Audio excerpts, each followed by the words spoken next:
अस्सलाम वालेकुम, most welcome. तो फ्रेंड्स, कैसे हैं आप सब? उम्मीद करती हूँ आप सब खैरियत से होंगे, खुशबाश होंगे। जैसा कि आप सब जानते हैं कि सर्दियाँ आ चुकी हैं, तो सर्दियों में सबसे ज़्यादा पसंद किया जाने वाला ड्राई फ्रूट सिंघाड़े, जो बच्चे बड़े बड़े शौक़ से खाते हैं।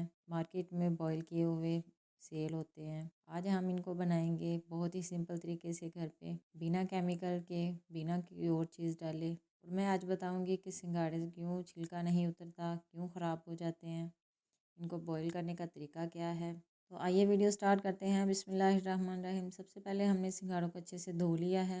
इनमें बहुत सी मिट्टी जमी होती है, वो हमने अच्छे से इनको वॉश कर लिया है। अब हम लेंगे पतीली या कढ़ाई, कोई आप रफ़ ले लें, जिसमें पानी वगैरह या चावल वगैरह बॉईल करते हैं। उसमें मैंने 1 गिलास पानी लिया है। सिंघाड़े हमने जो हाफ़ केजी से ज़्यादा लिए थे वो हम इसमें डाल देंगे और चूल्हे पे चढ़ा देंगे।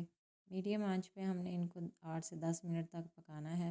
8 से 10 मिनट, तकरीबन 10 मिनट हो चुके हैं। अब हम चूल्हे को बंद कर देंगे। सिंघाड़े देखें आप, पानी खुश्क हो चुका है। थोड़ा सा नीचे ब्लैक पानी बचा है, वो हम इसको छान लेंगे और इनको ठंडा होने देंगे। 10 से 12 मिनट हो चुके हैं, सिंघाड़े हमारे ठंडे हो चुके हैं। अब हम काट के देखेंगे किस तरह से बॉईल हुए हैं, इनका छिलका कैसे उतरेगा। अब आप देख सकते हैं कितनी आसानी के साथ छिलका उतर रहा है। अगर हम इनको ज़्यादा बॉईल कर लेते तो फिर छिलका उतारना मुश्किल हो जाता। और ये जो इतनी ज़बरदस्त से गरी निकलती है, आप देख सकते हैं कितनी ज़बरदस्त सिंघाड़े बन के तैयार हुए हैं। अगर हम ज़्यादा उबालें तो ये गरी जो है ना, वो बहुत नरम हो जाती है, तो फिर टेस्ट भी अजीब सा लगता है।